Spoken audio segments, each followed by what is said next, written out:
નડિયાદ પાસે આવેલ પીપલક ગામ પાસે આવેલી કેનાલમાં કાર ખાબકી છે। કારમાં કેટલા લોકો સવાર હતા તેની કોઈ સ્પષ્ટતા નહીં। ફાયર બ્રિગેડની ટીમે શોધખોળ શરૂ કરી છે। નડિયાદ પાસે કેનાલમાં કાર ખાબકી।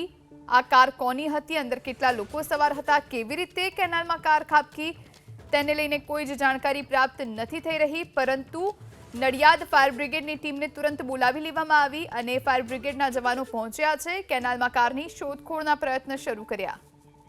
આ વિશે વધુ જાણકારી માટે સંવાદદાતા જલ્પેશ પટેલ ફોન લાઈન પર જોડાયા છે। જલ્પેશ, નડિયાદ પાસે કેનાલમાં કાર ખાબકી છે, શું વધુ માહિતી? ચોક્કસથી જુહી, કારની વાત કરવામાં આવે તો નડિયાદ પાસે આવેલી પીપલક કેનાલની સમગ્ર ઘટના છે। એ ઘટનામાં ક્યાંક ને ક્યાંક જે કાર હતી તે કાર ખાબકી છે।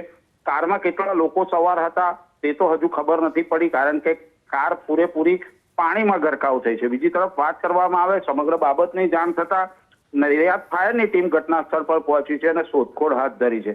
હાલ તો જે રીતના માહિતી મળી રહી છે તે રીતના કાર પૂરેપૂરી પાણીમાં ખાબકી ગયા હોવાના કારણે કારમાં કેટલા લોકો સવાર હતા એ પણ ખબર નથી પડતી। સાથે સાથે કાર બહાર નીકળે ત્યારબાદ જ સમગ્ર મામલો છે તે બહાર આવશે અને કેટલા લોકો સવાર હતા, ક્યાંના હતા, ક્યાં જઈ રહ્યા હતા તે બાબતમાં પણ ખુલાસો થશે। જી, આભાર જલ્પેશ, આપ જોડાઈને જાણકારી આપી તે માટે।